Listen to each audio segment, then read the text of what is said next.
गज़वतुल हिंद के बारे में सही हदीस में जिक्र मौजूद है।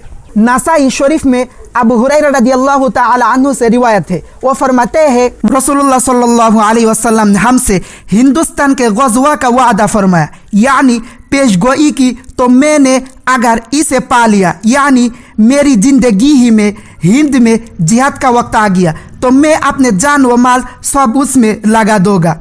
अगर मैं इसमें शहीद हो गया तो बरतर शुहदा में शामिल होगा, और अगर जिंदा बसकर वापस आ गया तो अबू हुरैरा मुहर्रर होगा, यानी वो अबू हुरैरा होगा जो जहन्नम के अज़ाब से आज़ाद कर दिया गया होगा।